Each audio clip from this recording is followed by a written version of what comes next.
There is a silence that weighs more than the ocean above it, a shadow at the bottom of the world. That was once a light so bright it blinded empires. It is a name that has outlived the maps that first held it. A kingdom that stood where the horizon ends, possessing a beauty that even the gods came to envy. This is the story of the perfect city, and why the gods had to make it disappear. Myths and legends. Atlantis.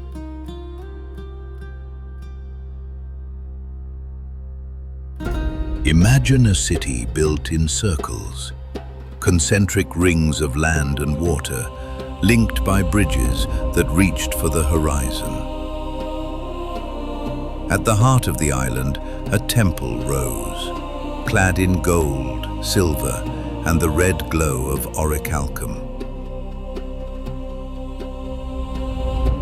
This was the inheritance of the 10 kings, the sons of Poseidon himself. The Earthshaker gave them everything: rich soil, infinite harbors, a legacy of divine blood. For generations, they were not just powerful, they were wise. They ruled themselves with restraint, knowing that to be favored by a god is to live on the edge of a blade. But perfection is a fragile thing. As the centuries passed, the divine element in their veins began to thin.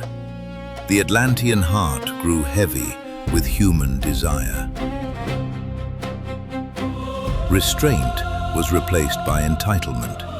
Wisdom was replaced by wealth.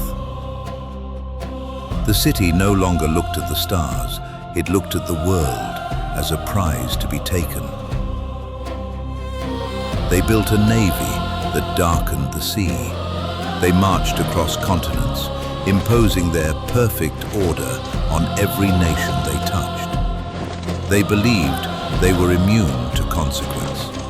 They believed the gods were no longer watching. Then came the day the earth moved. In the myth, the end does not come through a long war. It comes through a single breath of the ocean. Earthquakes fractured the rings of the city.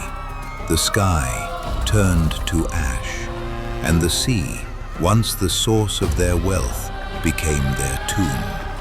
By morning, there was only silence. No ruins bobbing on the waves. No survivors to tell the tale. The greatest civilization in the world was simply gone. This is where the story changes. We look for Atlantis in the Atlantic, the Mediterranean, the Sahara. But if you look for the city, you will never find it. Because Atlantis comes from only one place: the mind of the philosopher, Plato. He did not write it as history. He wrote it as a mirror for his own people. He gave Atlantis a rival, an ancient, humble Athens.